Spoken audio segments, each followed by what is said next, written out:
the Dead Life, I have an exciting guest for you all. Rachel True, one of the star actresses from the iconic movie The Craft, is here to tell us about her journey.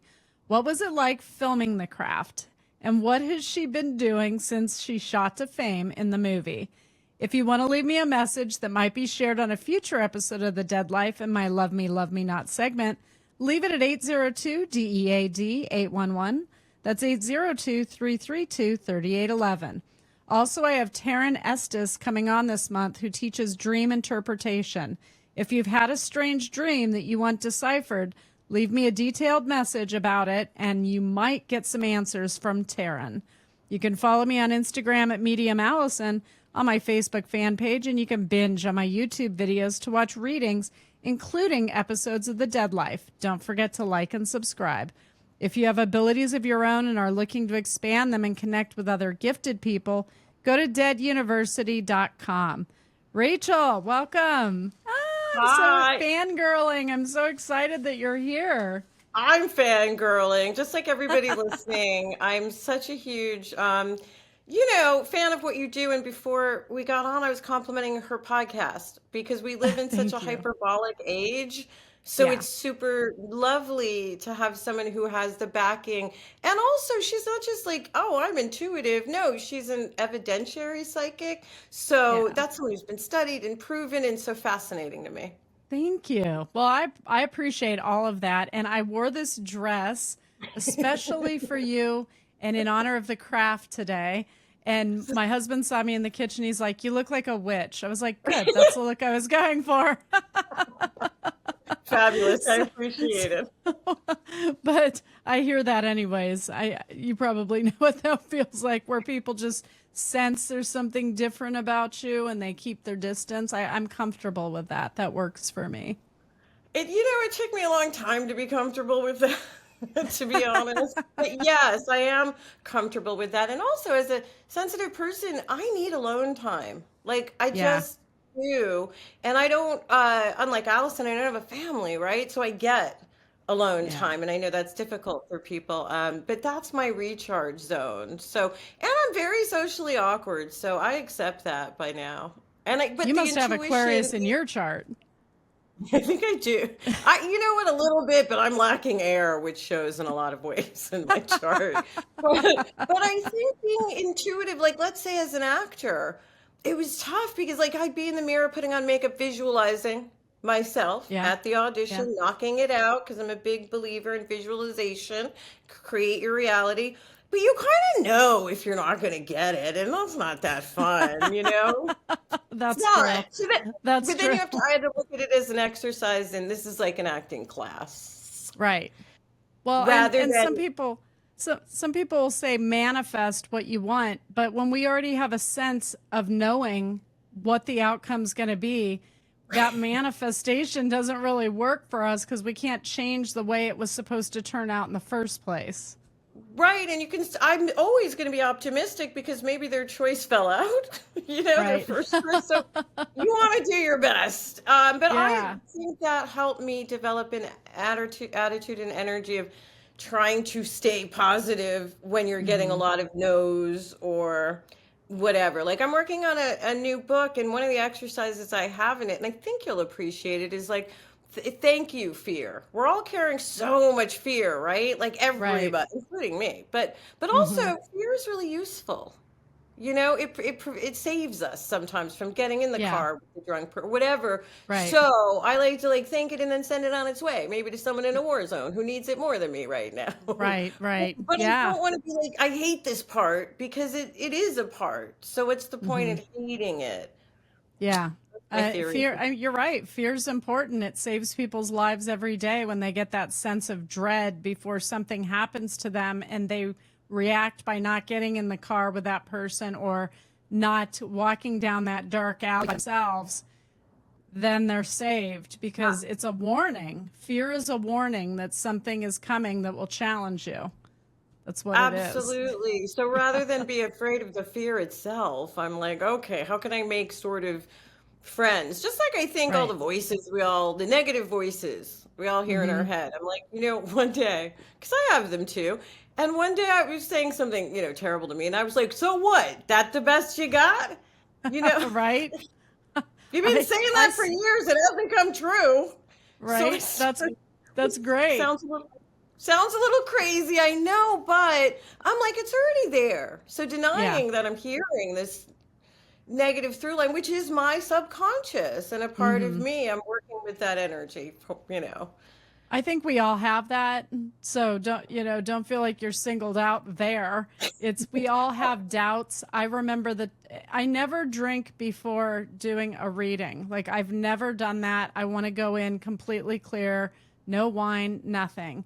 But this one time, and fear stepped in for me, I was going on Oprah, and Oh, I was in a hotel room next to where we were going to film it in the other hotel room. And I was like, if I get a bad sitter, this is going to be out there for millions of people to see because I don't know who I'm going to be reading.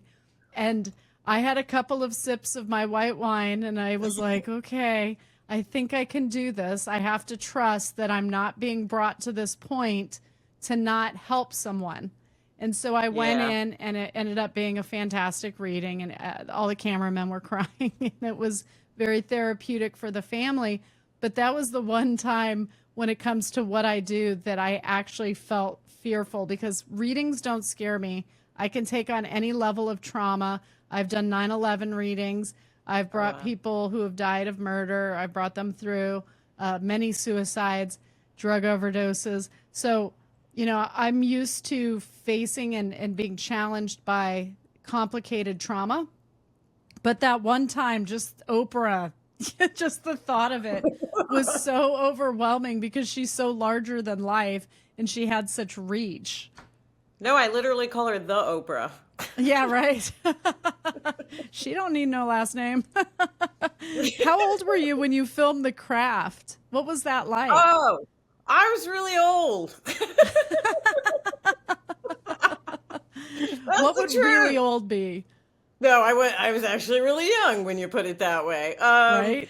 No, what happened was, and this is actually a true story. It always, just to dovetail the beginning of it, I'd always been into tarot. Got into tarot deck as a kid. Da da da da da. Mm-hmm. But then Mm-hmm. my TV, I'm in LA after working a little bit, and then things dried up, and my TV broke. And like I'm American, I was like, Yeah. and anyway, I was like, my intuition, I did. Even though I only had three channels, right? I heard my intuition say, no, don't fix it. And I was like, but I'm American. Anyway, so I didn't, I need to I, be entertained that's always. right. I didn't fix it, but I delved really into my tarot studies, which but I really into them. Anyway, Right. cut to around 9 months later, two guys come over, they're like, oh, it's a wire. They fixed the TV. And then literally a couple weeks later, the craft script showed up on my doorstep. And I was in my late 20s. And everybody else was really young, right? So this is what was a relief about not having to lie about my age, which I did my entire, part of my career. It was really tough to truncate Yeah. my life, take those But you 10 couldn't years that were tell. missing. And You ugh, couldn't tell, it, and you'd be in the same camp as Luke Perry on 902, or yeah, Luke Perry on 90210. Some of the kids that were in high school were in their late 20s, so it no, it's true, but happens. also I did look really young. I mean, when you look at the movie, I don't even think I look the oldest. But anyway, so that's how that went. But I don't know if you know this part of the story. The director, I was at NYU and lived in the dorms, in the same dorm as me, and was best friends with someone my roommate had dated. So Hmm. anyway, the guy that my roommate had dated showed up, and the director wasn't recognizing me because I was just like a nebbishy little don't pay attention to me person. So cut to the roommate shows up and is staring at me by craft service. And I'm like, oh my God, don't help me. And so then I ran and hid because age was tough then, not a big deal now in Hollywood for any actors who are out there. Nobody cares now. But then I No. did. One of the producers said to me, though, a year or two after I ran into him on the lot, and he said, oh, I wouldn't have hired you if I'd known how old you were, but you were perfect for it. So he was so confused. And I wanted to be like, I'm black. Yeah. Yeah. You're like, I have no age. I'm ageless. Well, also when, a lot of my friends, peers who are my age are like, it's not fair that you and your skin. And I'm like, listen, I You have get some amazing advantage. skin. I I speak for appreciate. every person watching this YouTube video. You look No, phenomenal. Allison, I have a ring light on. Why should 25-year-olds be the only person to smooth out their skin? And Agreed. speaking of that, you vibrationally, energetically have that great healthy, and I'm not saying people don't deal with health stuff, but I just mean she's got this vibrancy that pops I'm off. And I'm pointing this out because I think women, young girls think you get to our age and right. oh shoot, I'm so sorry. That's okay. Maybe it's a casting call. I think women young girls look at us and they're like, no, you were gonna lose. Oh my God. They're very persistent. It's Apologies. okay. I think It's girls, okay. they look at us and they think we're gonna lose that vibrancy, and you don't have to, You is what don't. I see. It's inner You light. and that energy doesn't change. I don't think my Right. energy is different than when I was younger, but my Right. my ability is different. Right. Yeah. Gets stronger as we get older. And it is funny with Hollywood because boomers were the ones that were saying their parents' generation needed to retire and like hand over the reins, retire, get out of the spotlight. And then boomers grew up. And then we saw Meryl Streep play in Mamma Mia, the mother of a 19-year-old girl that we're supposed to believe she was 19 herself when she had, because Right. anyone that does math knows that'd make her 38 Right. and not 38, not close. No, Not at Hollywood all. is wacky with all that stuff. But the one Yes. thing I would say to anyone younger too is like, you have to. I felt like for me, looking at stages of grief was kind of helpful because I feel like a lot of us, including myself, get stuck in stage Hmm. 1 or 2, which is disbelief, whether it's romance or work or aging. Like, I can't believe this is happening. I can believe this is happening. It's But happening. I get that because with romantic love, for example, I can get very stuck from my Hmm. wounding issues in I can't believe, and like the indignation of it all. When I look back, I'm like, who are you? Who are you to think it couldn't happen to me? Don't you know how great I am? Why would you walk away? Makes zero Like sense. all of the above. And I also, lastly, for young people, I love that James Baldwin quote, which I'm going to butcher. He's like, you think you know everything, and then you read. Right, that's true. That's true. Yeah. Or you live and then you know Or you you don't know live. everything. It's called But that's wisdom. basically what he's saying is like once you get Right. a little more experience, because I think the internet has made everyone an expert, Yeah. right? And that's Yeah. again why I gravitate towards people like Allison, because I'm like, oh, this isn't someone who read a book Right. and is now Right. regurgitating the book as if it's their own, which is plagiarism No. as its own problem in today's world. Actually, when I would be on documentaries and they'd film me, I'd hear other mediums that they'd interview just repeating things that they'd read over the last 20 years that had been written. And I just thought, don't you have any original experiences in your own abilities? I mean, it was shocking to me. And then I was in a documentary that aired on Netflix, and I heard one of the women interviewed say, We Are Their Heaven, which was the title of my second book. And I'm like, where'd you come up with that? We Are Their Heaven. I wonder, because that came out in 2006, and I'm pretty sure you're paying homage to me, right? Well, I do wish, like, listen, when it comes to, that's my pet peeve when it comes to writing books. I'm like, at least credit the people. If you're going to keep talking about attachment Right. theories, if it's your own, let's give Right. credit to the people who wrote that attachment book that you clearly read because you're not a psychologist. Right. Yeah. That's so true. That's so true. That's where my Capricorn, like, comes I through. love Let me- it. Well, hey, at least you're grounded. At least you're Yeah, a that's grounded true. person. And Capricorns are grounded. The moon's in Capricorn today. So you're going to feel more of Listen, your the last Capricorn month, nature. the last month, I don't know about other people listening, but April kicked my proverbial yeah. bottom. Oh, Like, no. There was so really. much going on. Every intuitive on the planet was like, it was just Oh, no, too much. It hurt. It scorched. Yeah, But it we was like made getting it tossed through. around.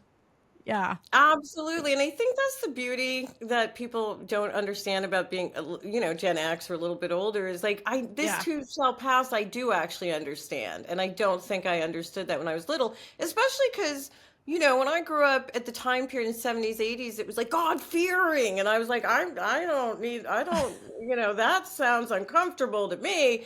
And then I think I binged Medium like years ago, but I'd gotten all the Yeah. seasons and binged them because when you grew up in the 80s, it was like satanic-y, panicky kind of Yeah. times. Yeah. So for Allison to be like, no, I'm a Yeah. medium, and it has Yeah. nothing to do with all that untoward things, which is what Right. I say about my tarot book too, because there's a lot of black young girls who were like, but the devil, and I'm like, what are you talking about? What does that have to do with these Yeah. paper cards printed in China It's that such are designed?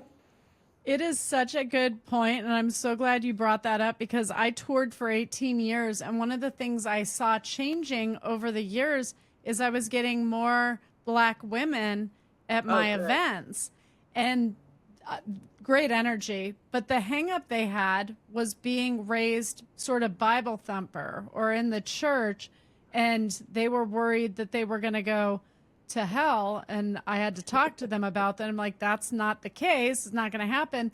And the one person in the Oprah audience when I was on stage that was just the biggest naysayer were these two beautifully dressed boomer black women.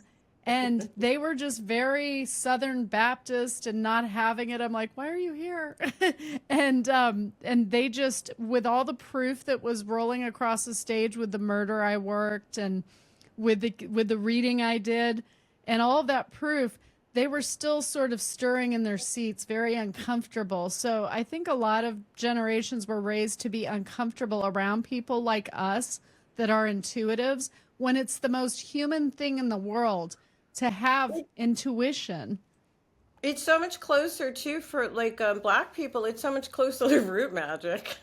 Like OG magic or rituals or things that Yeah, we would have done before brought over here in Christianity. I right, mean, to be honest, I'm not against any religion, and my dad was right. Jewish, and I wasn't raised religiously though. And I thanked my stepmother for that, and she said that was your father, and I was like, thanks then, because for me it was a yoke. I understand for other people it's liberating and freeing, and then that's a beautiful Hmm. thing. But for people who are scared of, like, let's say tarot, which Allison has talked about on her podcast, like encouraging it, not necessarily Yes, verbatim, but encouraging it for children because it yes. is beautiful. And when you look at the cards, my deck is Rider Waite Smith based because I think those Jungian archetypes and the hero's journey are great. Hmm. And I wanted the deck to feel like a hug and a friend with the Hmm. color schemes.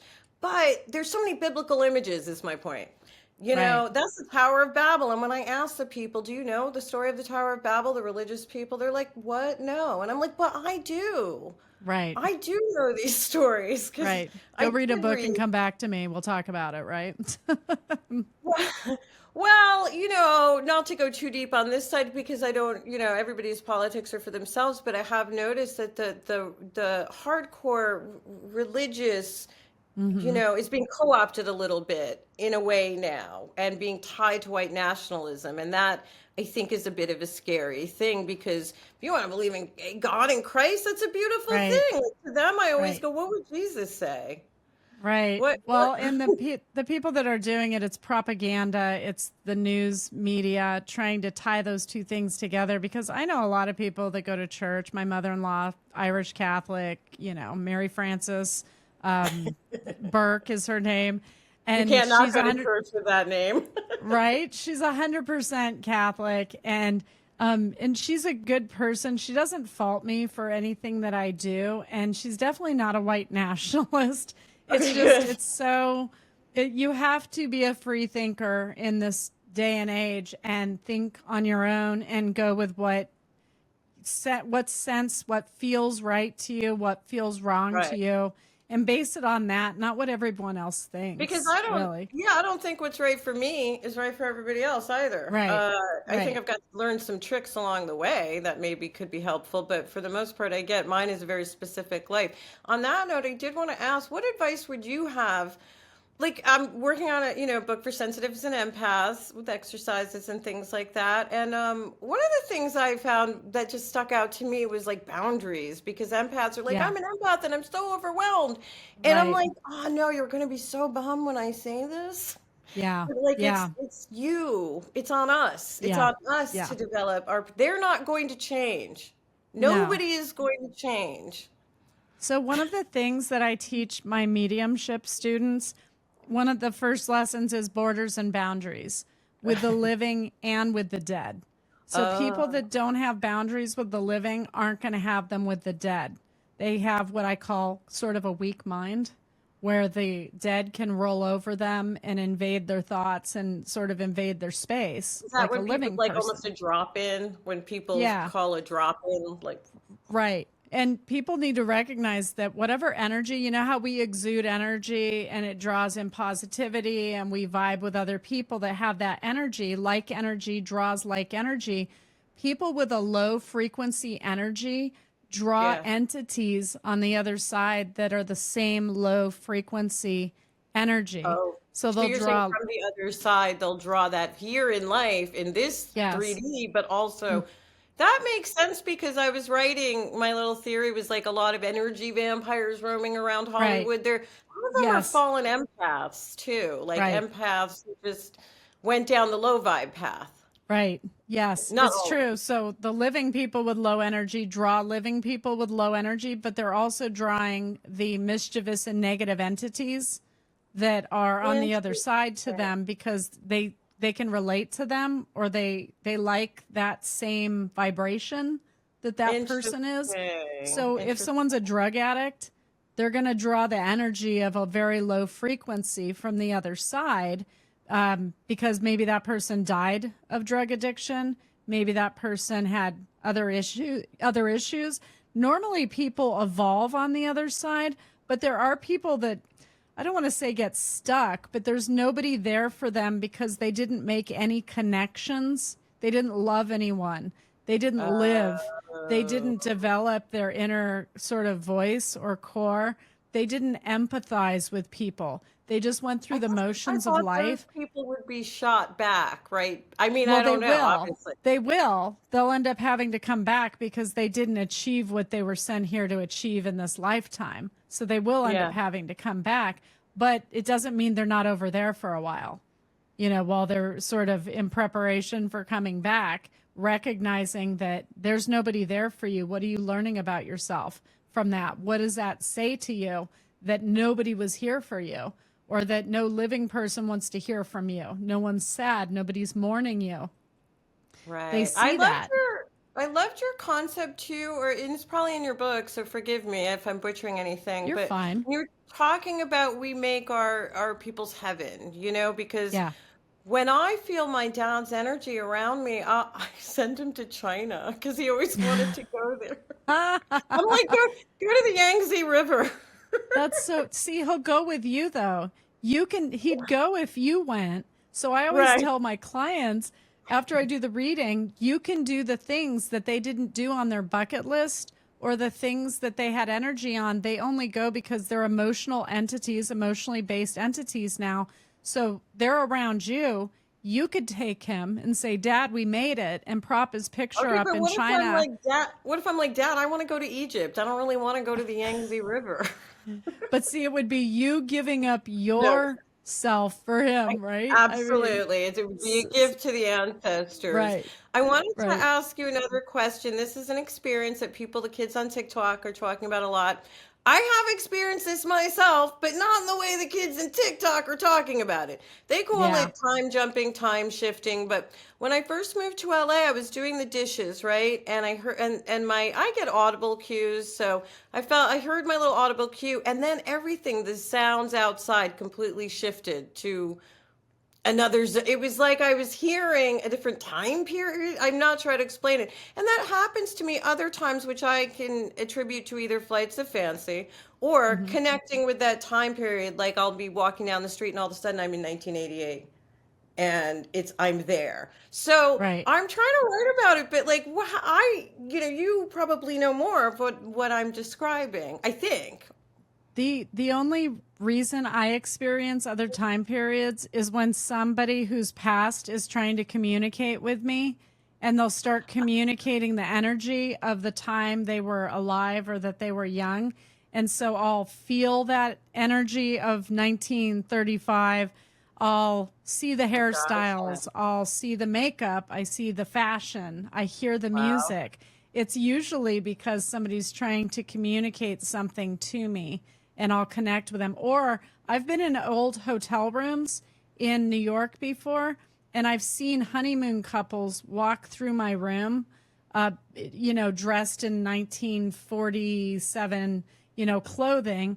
And I'll describe it to my husband, Joe, and then he'll go look up the history of the hotel and see that it was built in like 1940. I'm like, oh, it was just honeymooners. This room was probably where they spent their honeymoon. It's a part of their heaven. It's a version of their heaven. So are So you getting the echo because it's a part of their heaven, or is it their imprint on that it's space? okay for them when they're not communicating, where it's not a back and forth between us.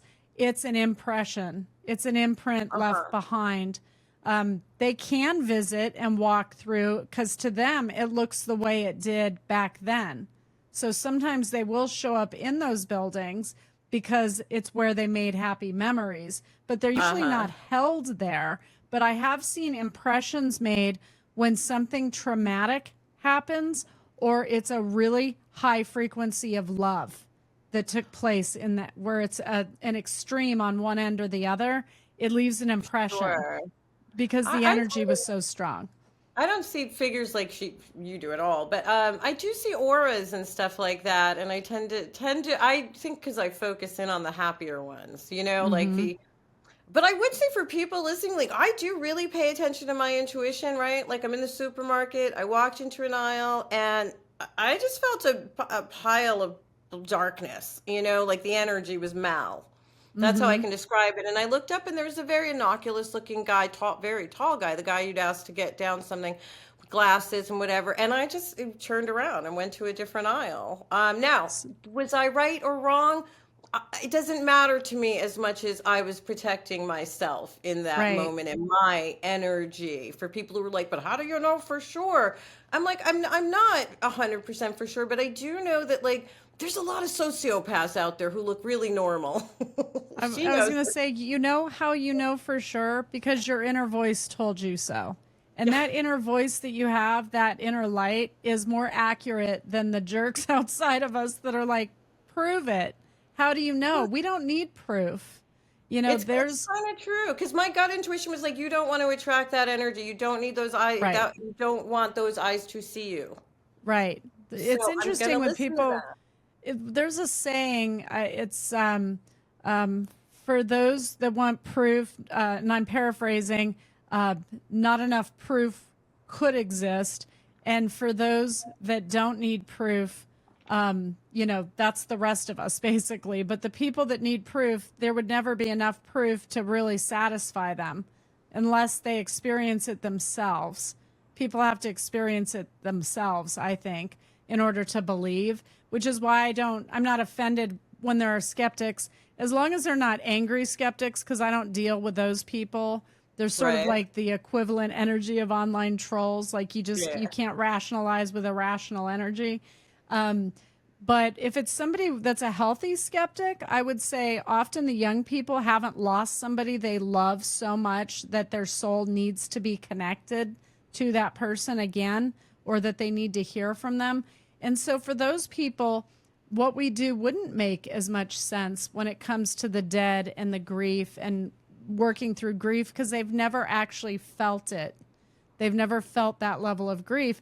And for the some people that lose someone and it is traumatic, they emotionally shut down and they're too hard to access from the other side by by the people connected to them, because a wall goes up of protection when we lose someone, because we can't take one more thing happening, or our heart would just break.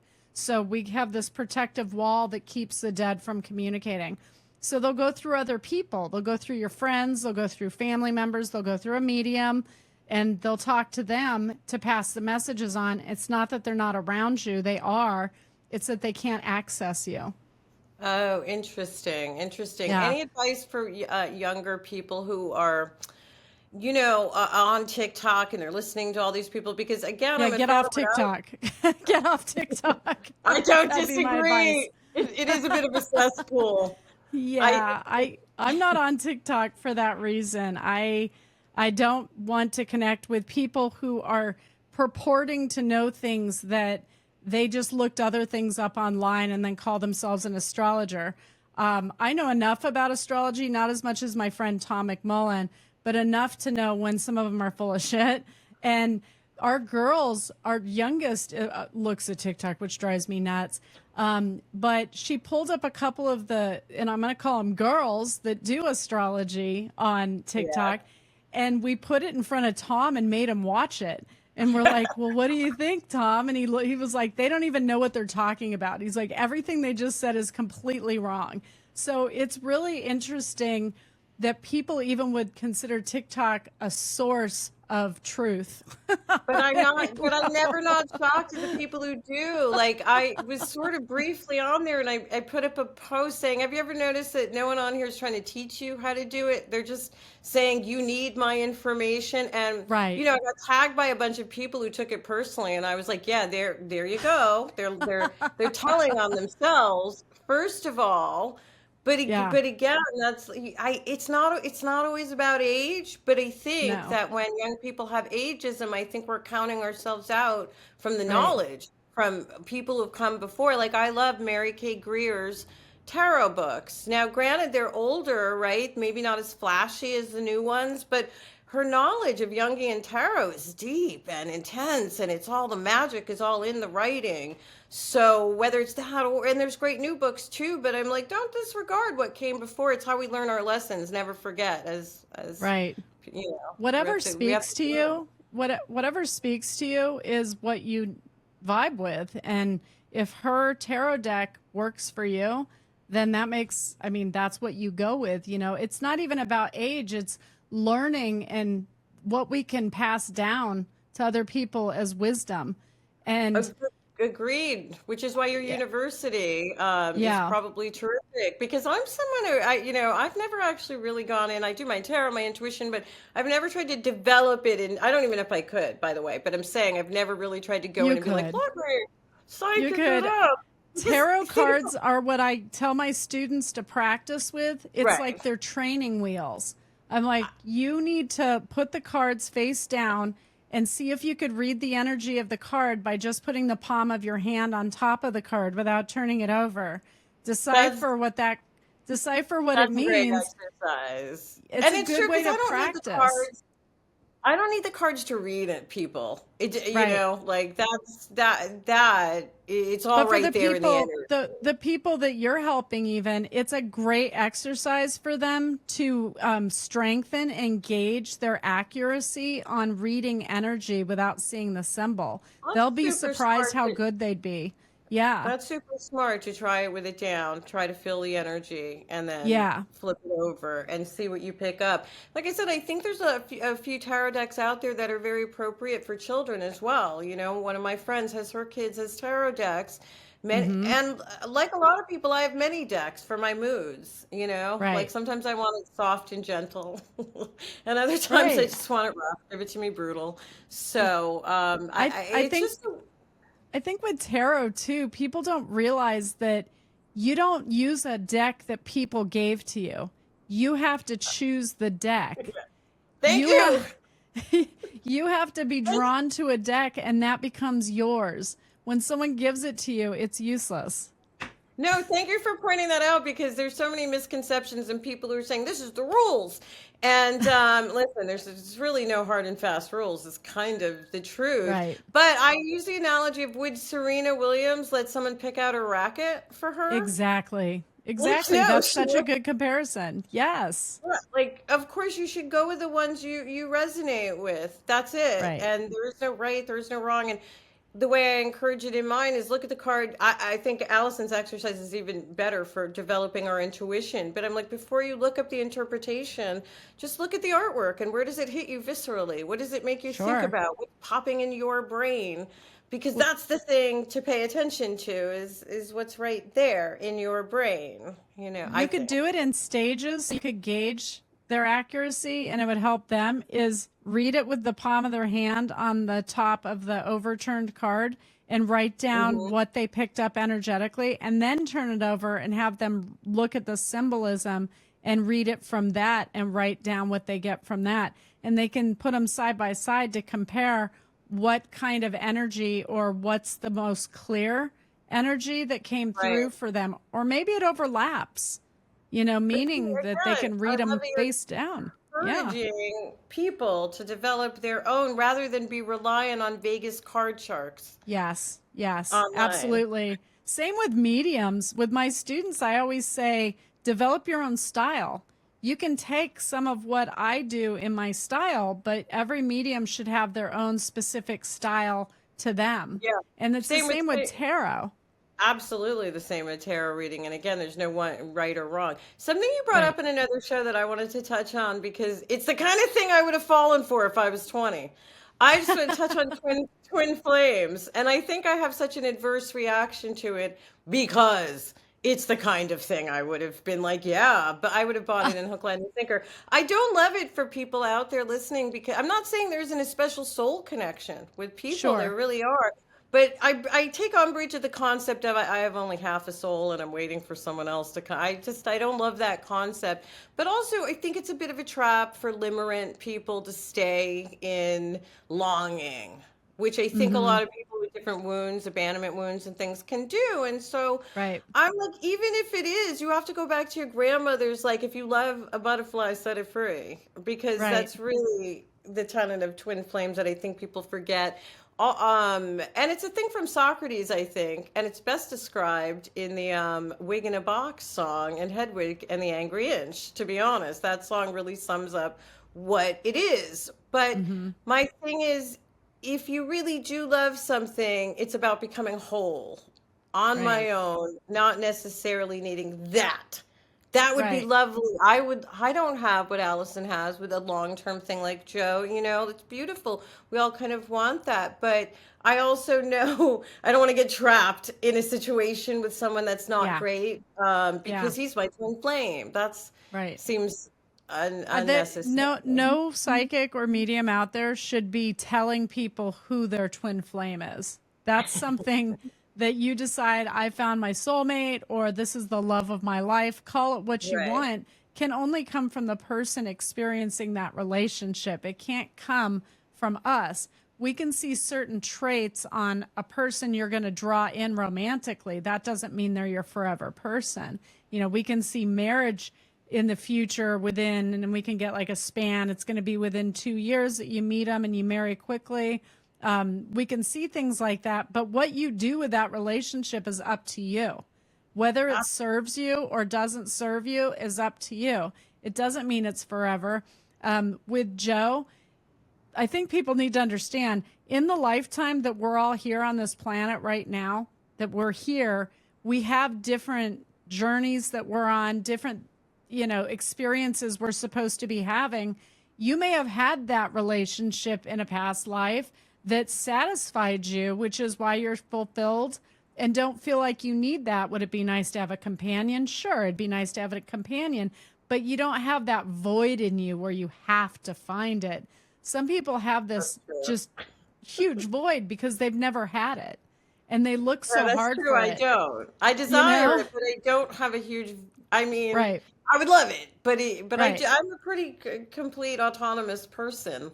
Like I right. like. Here's the thing. I actually like me, and I have some annoying assholey sides too. So I'm not saying I'm perfect at I all, like but that. I do. Like I'm human. I'm Right, Scorpio. right. But I'm not unhappy with Right. who I am. And the same thing with like this town is tough on how women and we age. And I'm Right. 100% all natural, mostly Yeah. because I was like, oh, I think I got a pretty good hand Yeah. when I was a kid. And Right. so I'm not knocking people who do things, but I thought I was told like if you get a nose job, you'll go from cute to Holly Berry beautiful. And I was like, I get that, but I'm fine. Cute's not bad. But if you don't need that for your own self, for your own contentment, it would be pointless to do it. When people do that for other people's approval, that's when it becomes toxic. If you want to do it for yourself, it's fine. And yes, you did hit the genetic lottery. That's what we call it. And Well, listen, so, I do have good genes when it comes to that. I find because I'm probably older than Allison. It's interesting. I'm kind of cut out of the conversation on aging because I don't look XYZ, and I'm like, oh no, every inch of me feels a lot of the things that women go through. So at some point, I'd like to be part of that conversation and normalizing it, even yeah, though I only started using moisturizer 3 years ago. You know, really. like. I've been Yes, using it my but whole life. I live in Allison, Arizona.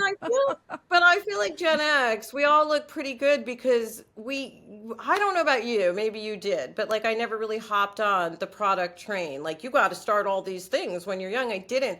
I mean, I just used Cetaphil on my face because I don't have my fancy moisture. I don't care.